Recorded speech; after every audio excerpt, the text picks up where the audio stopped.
Hey, everybody. Welcome back to the podcast. I'm so excited today to have real life friend, one of our closest friends. Karen and I have been friends with Emma and Matt Klips for a gazillion years, it feels like. Welcome to the podcast, Emma Klips. Oh my gosh, Tony, it is such an honor. I truly proclaim myself one of the podcast top fans, so I feel very honored. I'm really excited. We have a big announcement today, a big one, like a huge one, potentially life-changing for the podcast family.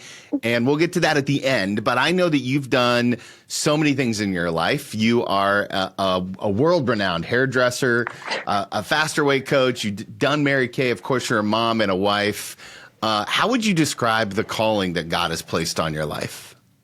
You know, I've listened to enough podcasts to know this question was going to be right off the bat. Sure, of course. And it's still just, oh man. Okay, so my number one thing is to encourage people closer to God, whether they're in a traumatic season, whether they're in a joyful season, just to relay them back to the Lord and just to encourage them, you know, even if their faith is not there, just to bring them back to a place of confidence and a place of growth. So one of the things I appreciate about your story is that you are kind of the epitome of the faith-driven entrepreneur. Tell me a little bit about your origin story when you started out on your own and you officially signed that lease to start your own business, and you moved kind of boldly into this new area of okay, well, I'm out here and I'm just going to do the thing. Yeah. So my first go about with the business on my own was honestly at a salon. I was let go of a salon because we were going to go into a studio space. So I knew I wanted to run my own little practice. And in the hair world, you go into a studio. So I had let my boss know, hey, this is what we're planning on doing in the future. And she actually was like, well, okay, well, you can go do that now, and literally fired me on the spot. And thankfully, my best friend was in the exact same boat. She was going to go start her own as well. And she fired me days before Thanksgiving, literally the Monday before Thanksgiving.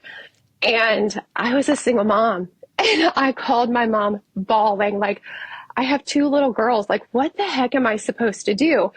And I just had to jump in. I had to do it. And so from that moment forward, I built up my little studio salon. And thankfully, I had clients already built up over the years. So going into that was just a whole different, it was kind of like the rug was pulled out from under me. So it really wasn't in my territory, but it was awesome to learn and to grow and to be forced into that situation. Yeah. Talk to me about the feeling of imposter syndrome that I know is so easy for leaders to get. Oftentimes when you're forced into something that you weren't necessarily ready for, and you wanted, if you're anything like me, right, you want all of the extra training, all of the lean in, and I need to read about this, I need to understand it. So here you are days before Thanksgiving, and from my understanding, in the hair season, Christmas is the busiest time of year. Yeah. Right? And so how did you overcome that feeling of I don't know how to do this? It's wild what God puts you into, because I have always been a follower. I have never wanted to be a leader. When you're in school and people are like, oh, let me lead this project, I was just the girl that was like, well, you show me what to do. You just tell me what to do. I can do the labor. But I never wanted to do my own thing. It just wasn't in my heart because I didn't have the confidence. I didn't have that self-esteem. I wasn't wired that way, what I thought. And I was so scared, so scared. And one of my favorite mentors always just says, do it scared, do it anyway. And even this, this is terrifying, right? But you just do it anyway. Right. And so going into that season, it was the busiest season ever, which ended up being one of the greatest gifts because all of my clients needed their hair done. They were going to find me. They were going to stalk Facebook to figure out my name. They were going to figure out where I went, because in the hair world, the owners don't tell people where the people go. Sure. Because they would lose clients.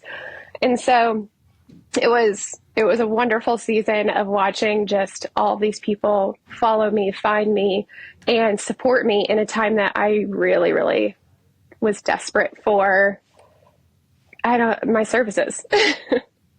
Well, one of the things that I've learned as I've gotten to know you and watch you grow your business over the last couple of years is you have fiercely loyal clients, like people that would, they give you gifts. They know your kids. They know about Matt. I mean, you and Matt are recently married. We can jump into that in a little bit. Recently, I air quotes. It's been years now, but in my head, it feels recently. But how do you develop loyalty with clients? Oh,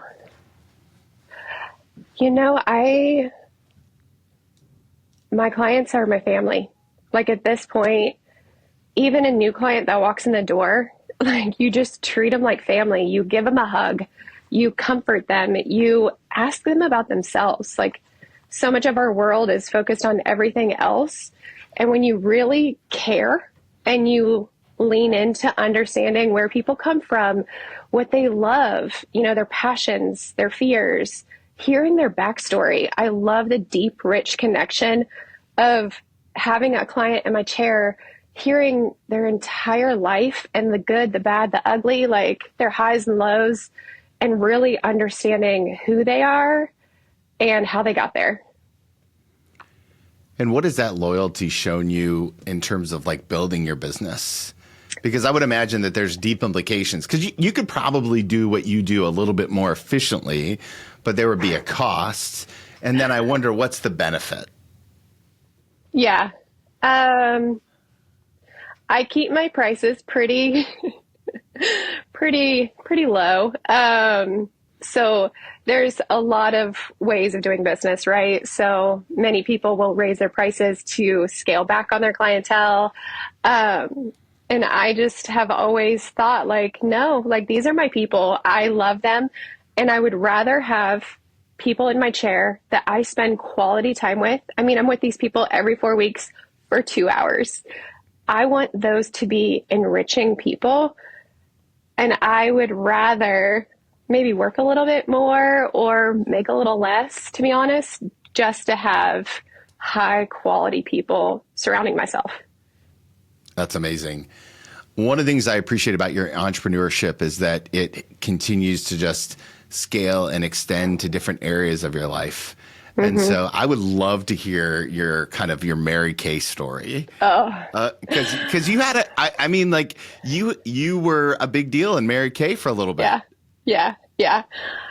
Oh, my Mary Kay world. It's so funny because I meet people now and they've never known that part of me. And that breaks my heart. Like that part of me was like they say 5 events in your life make up your whole story. And my Mary Kay journey was one of those 5. And the people that leaned into me, that spoke into my life, changed everything. I mean, Emma Klips would have never married me had I not done Mary Kay. So I started off as a consultant. I had met, her name's Leah Lachlan. She is my greatest life mentor ever. I know. And so I had met her years before, and I just reached out to her. She was a national sales director, which is the highest up you could go, like beyond the pink Cadillac. She has an Escalade. She's a bright pink Escalade. And she spoke into my life and led me from just being a little consultant. And she asked me one time what my biggest dream was, and I told her it was just to be a secretary. It was just to be a servant. It was just to be a helper. And she looked at me and she was like, Emma, God has more for your life than for you to be a secretary. And it was a sunny day. We were at a picnic and I was just like, I've never had somebody speak belief into me the way she impacted every ounce of my life. I mean, she led me through a health journey. She led me through financial freedom, through stewarding my time and learning how to speak to people. She taught me everything, and just having a mentor, having a coach, it changed everything about who I am today. So I ended up working up the ranks. I became a director. I had a unit with more than 100 amazing women in it. I had a free car. That is a real thing with Mary Kay. You do get free cars. So I had a free car. And during that time is when I met Matt, and he was all in. I mean, it was so cool to be so supported by every person around me and cheering me on, and still doing hair that I loved. Like, I got to do both, which was incredible. So one of the interesting parts about your journey is that you were a single mom for a season, right? And that was I know that you're a big fan of your kid's dad, and he's a great guy. Yeah. And for a lot of reasons that we don't need to get into here, that marriage didn't really end the way that you wanted it to. And so then you kind of go into this single mom mode where you're embattled, and you're like, you're pulling yourself up by your bootstraps, and you're gritty, right? Like, it's one of the words I would use to describe you as gritty. And then all of a sudden you fall in love again. And I think that there are a lot of people who are nervous about opening their heart back up after painful circumstances.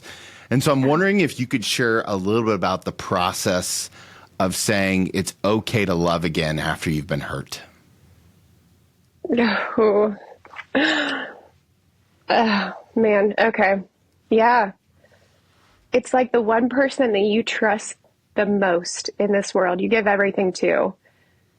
And when that ends, it's really, really hard to imagine that you could ever, first off, open up and be vulnerable enough to love somebody like that again, but also to give yourself over, because you've already given yourself over once and it didn't work out. And then to be just vulnerable enough to do it again is so hard. And I think that's just where trust comes in, trusting in the Lord. I prayed so hard in that season of loneliness, of singleness, of fear, and anxiety, that the Lord would just allow me to open myself up to love somebody so fully again and to feel loved again. Because for me, it's not necessarily, am I going to love somebody? It's, am I going to allow myself to be loved again? Tell me the difference. So I love my clients. I very much wear my heart on my sleeve. It is easy for me to love somebody. I can see their flaws and I love them so wholly, no matter what. For me to allow somebody to love me and to really absorb that means I have to love myself also. And I have to be vulnerable enough to allow myself to feel those feelings again. And I think that's where whole love comes in, right? It's not just you loving somebody. It's also allowing them to love you and to really absorb that and accept it. Yeah. One of the questions I love to ask people is how they hear from God, right? And so as you think about this journey of saying yes to a new person to love you, about saying yes when he asks you to marry him, how do you know when God's telling you it's okay to say yes? I feel God in nudges. That's the closest thing I can come up with. When I'm deep in prayer, I absolutely feel him more in this like entirety surrounding me, almost like you're jumping into a pool surrounded by the Lord. Like it's this comfort. It's this wave. It is just him. I'm in his presence. And so when I get the margin, when I separate myself, when I take the time to really sit in that, I get nudges. And that's all, like, there are so many times in my life that I have felt God's nudge so absolutely, without doubt, that it stops me in my tracks. Like, I remember the day that I felt God tell me I needed to be a hairstylist. I felt the day that he nudged me to becoming a faster weight coach. Like, all of those are just moments where he has really spoken, not verbally into my life, but truly without hesitation, I know he is nudging me. Let's say that you're talking to a young leader who's maybe never felt a nudge before or has never recognized one, right? And you know that God talks to us all the time and he's constantly leaning into his people. But let's say that you got somebody sitting in front of you and they're like, Emma, I've never felt a nudge. I want to know that it's God. Talk me through the process. What kind of wisdom are you giving them in that moment? Oh, absolutely. First and foremost, like, are you making the space for him? Like, are you seeking his guidance? Have you sat down in silence without your cell phone and given time to be able to hear from him? Because if you're not seeking that time and separating yourself from the world, we're so distracted. It is so loud. It is so noisy. And without putting yourself in that spot, you're not going to hear from him. And so the first thing you have to do is truly separate the time to lean in and to ask, ask and it will be given. And so many times I'm like, Lord, just help me. And I truly feel like there are so many times that he responds so clearly, and it might not be in the way that I think or that I want even, but there are so many times where it is so very apparent that the Lord is just like, hey, this is how. And I think for other people, it's kind of the same thing. I think sometimes people just struggle with the idea of laying down their desires and really listening to what God wants for them. Yeah. Do you test it? All the time. I mean, sometimes I do things and I'm like, oh, yeah, that was dumb. But I mean, we're all human. Yeah, well, I'm just a big believer that the best fruit's out on a limb. You know what I mean? Like, Yep. Spiritually, you can take that metaphor, or just physically, right? If you want the best stuff, you got to be willing to go out and try something different. You got to move. You got to do it. Yeah. You gotta move. So your Mary Kay story, I put a pin in it for just a second. Let's come back to it, because there came a moment when you walked away from hundreds of, over 100 people. You walked away from the car. You walked away from was it a 5-6 figure income, right? Like it was, you were doing well. Outside accounts. Obviously I have no idea what was happening on the inside, but and you just gave it all up. What happened? I was getting married. The pressure. It was pressure that eventually took me down. To be honest, I didn't have enough systems in place, and I had just jumped in the deep end. And so through and through, I felt like I was swimming and just trying to keep afloat so much. And it was such a good revenue stream. But in the end, the anxiety of it was just too much for me to handle. And I wasn't showing up as myself in other areas of my life because of the pressure of it. And I wasn't showing up as the person I wanted to be walking into a new marriage, walking into motherhood. And I feel like the wisdom that I had gotten from it was already invested in me. So I wasn't walking away I was walking away a different person, but it was just time to step away. Yeah. Yeah. How hard was that decision? It was awful. I think about that phone call all the time. Now my leader, my mentor, was the greatest gift in that entire season. And she understood. She got it. She completely supported me and was on my side and never once let me feel any shame in the decision.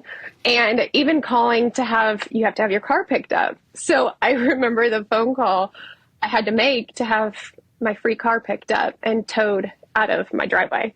And it wasn't because I lost it. I didn't lose it. I didn't get it taken away. I chose for that chapter to close. So yeah, that was a hard season.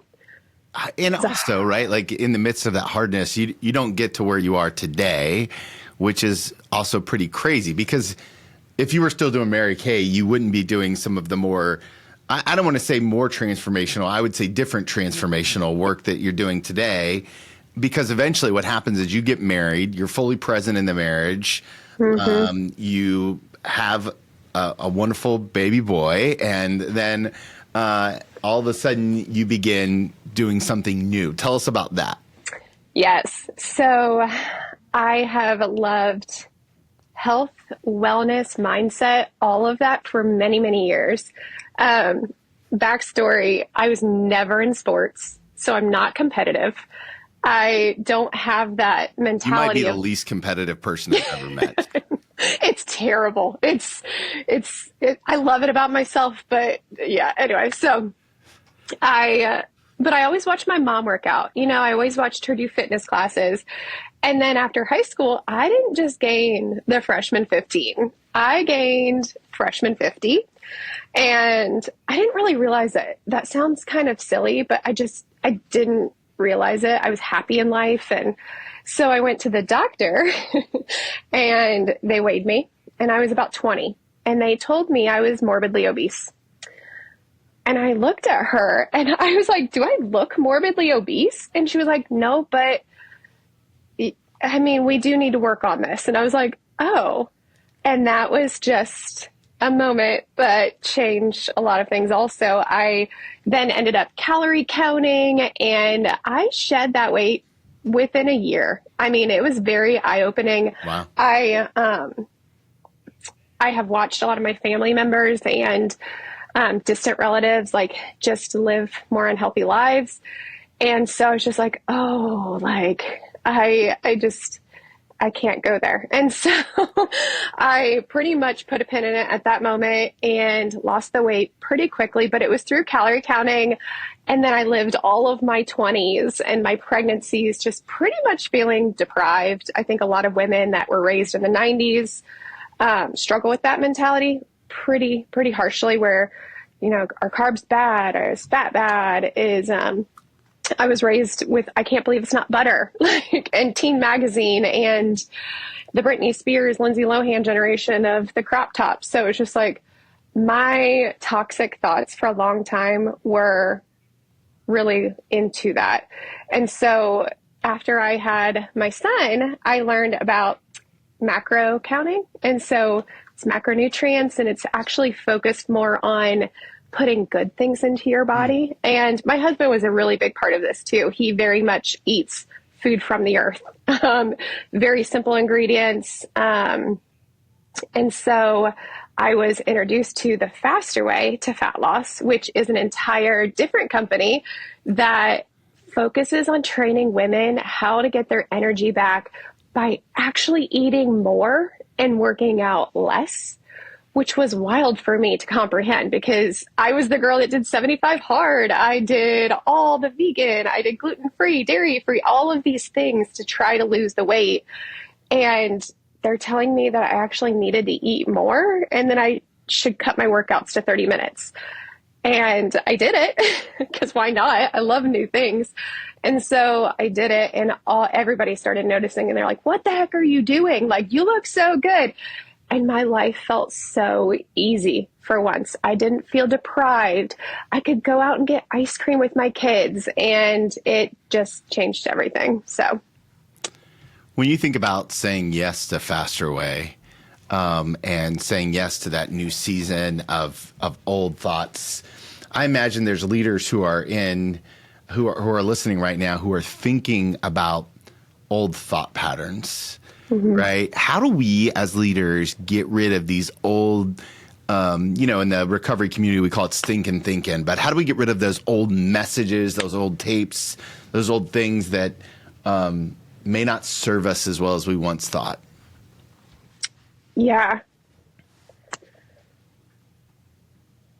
I always think those thoughts are where it got you to today, and we're trying to change that. So to be able to change, to be able to transform, you have to change how you think.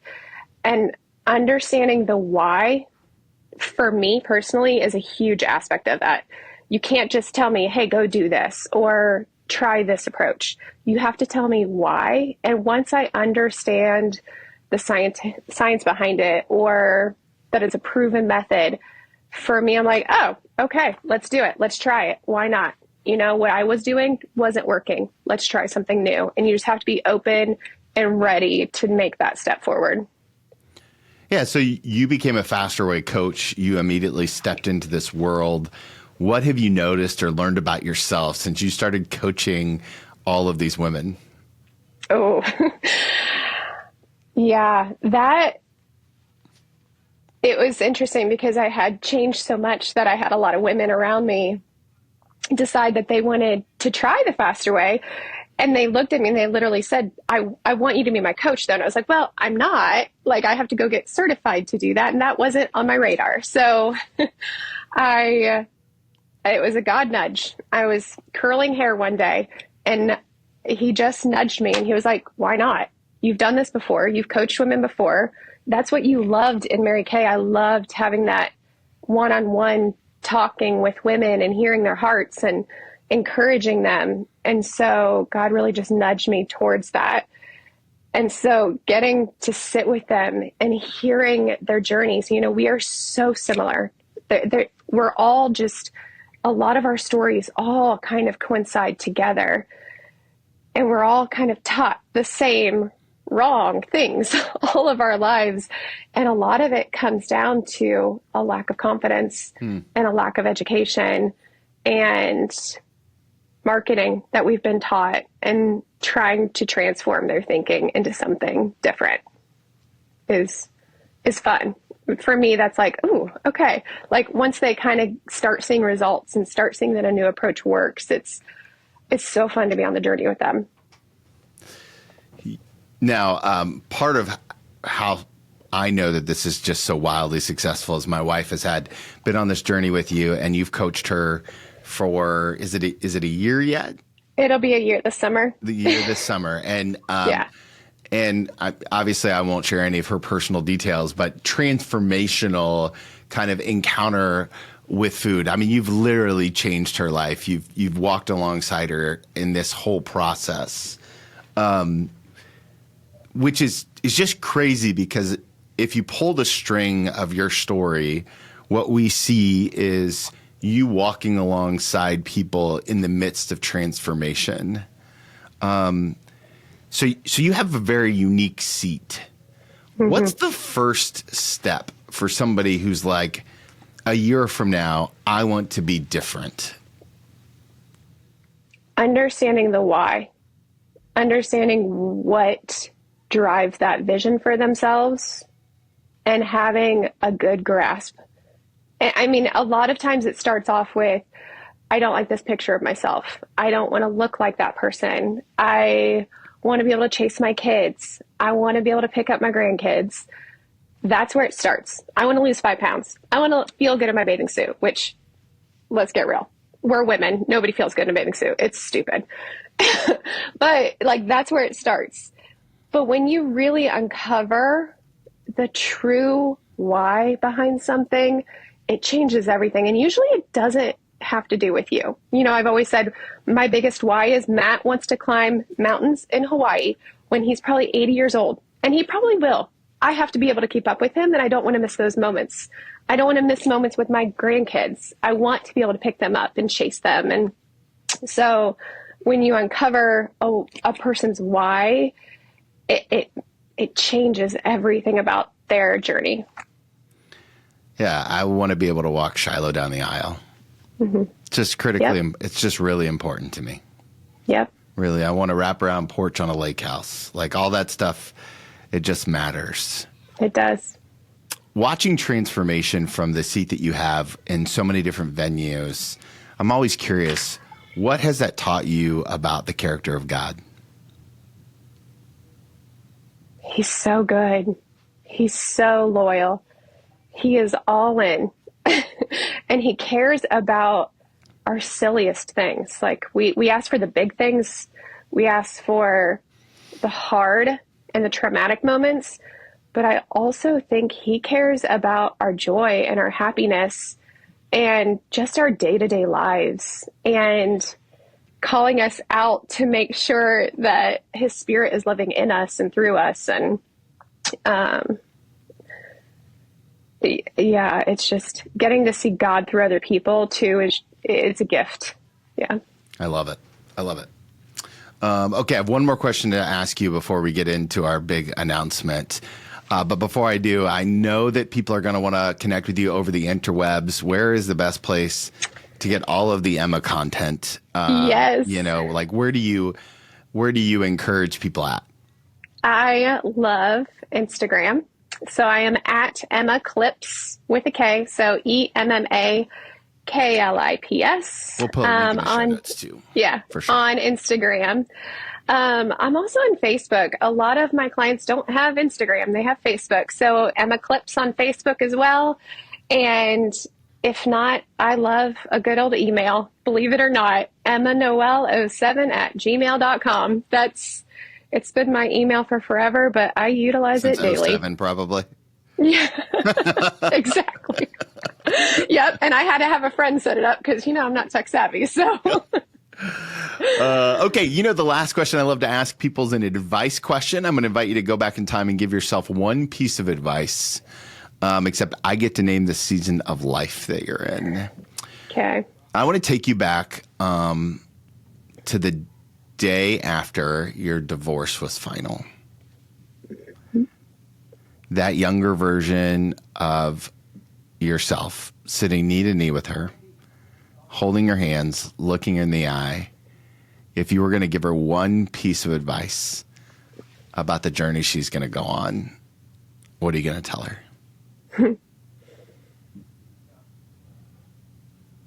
It's going to be wild, and you're going to surprise yourself in ways that you never thought. You're going to be daring and go out on a limb. And God is going to be there every step of the way. And you will find so much peace in his comfort through every season. Amen. Amen. Amen. Thank you for sharing your story with us. Thank you for having me. I've listened to probably 95%. So that's saying something. We're into this thing pretty deep. So now, big announcement time. Why don't you tell everybody what we're doing? Yes. Okay. Huge announcement. We are starting a community for leaders that want to bring their faith into their practice. They want to instill and encourage those around them.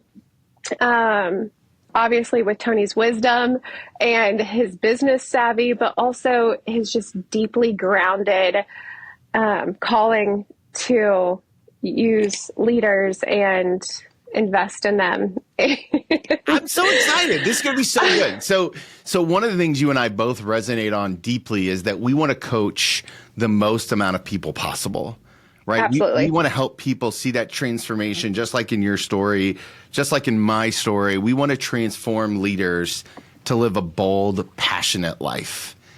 And so there's two things that are kind of happening, right? We're starting this membership community, and then also in return, I'm also renaming kind of the podcast family, which is what we've called the family for years, and we're going to call both the Bold Ones.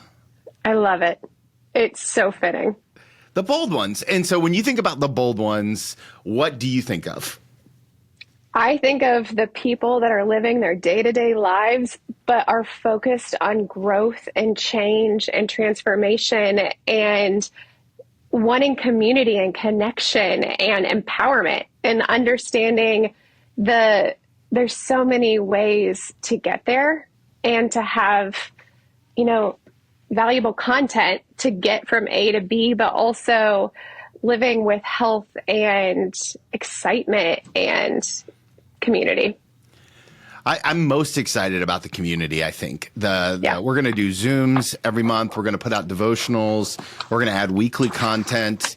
Most of the bold ones know that I have a book coming out in September. We're going to put a lot of stuff online around that, and we're going to have a course around the book around identifying your wound. And man, I'm just so excited for what I think God can do when bold leaders who are bold in leadership and bold in faith get connected on a platform to do something that they could have never done on their own. Like you said, right? You had that leader that spoke over your life in a way. And what a great opportunity. So Emma, tell the bold ones, the listeners of the podcast, why they should pray about being a part of the membership community. Yeah, I think all of us have that innate drive in us to live courageously, to live outside of our comfort zone and to live into our faith. And there's no better way to do that than with others, than with community, than with people lifting you up, and always like tapping into valuable things that you don't even know exist and instilling in confidence in you. But also just speaking truth into your life. And I think you can do that so much better when you are surrounded by community, when you're not doing it alone, and when you have a chance to make impact on others and connect in a really deep way. I love it. So here's the deal, bold ones. If you're ready to take this step into community, if you're ready to surround yourself with other like-minded leaders, if you're ready to be coached by Emma and I in the online platform, then just say yes. Say yes. Go to theboldones.info. There's a founder's rate that releases with this podcast. So it's never going to get cheaper than it is right now. We're probably already underpricing it by a lot because we don't really care about that part of it. But we know that in order to be in a community, you got to have a little skin in the game. And so we want you to put some skin in the game. We want you to say yes, to be bold, to live your faith in community on purpose with integrity. Not integrity in terms of honesty, but a fully integrated life. Something that challenges you, that gives glory to God, that changes the world. And I really do believe, and I think Emma agrees with me on this, is that the next revival will happen in your workplace. It's going to happen where you show up, where you spend 40 to 50 hours a week. So let's be bold together. Emma, closing thoughts? I'm just excited to be on this journey, and I'm just so honored to be part of it. And excited. I'm really excited to see what's going to come out of this. It's going to be incredible. I have no God doubt. knows at this point. I mean, the things and it's going to be incredible. Amen. Let's be bold together.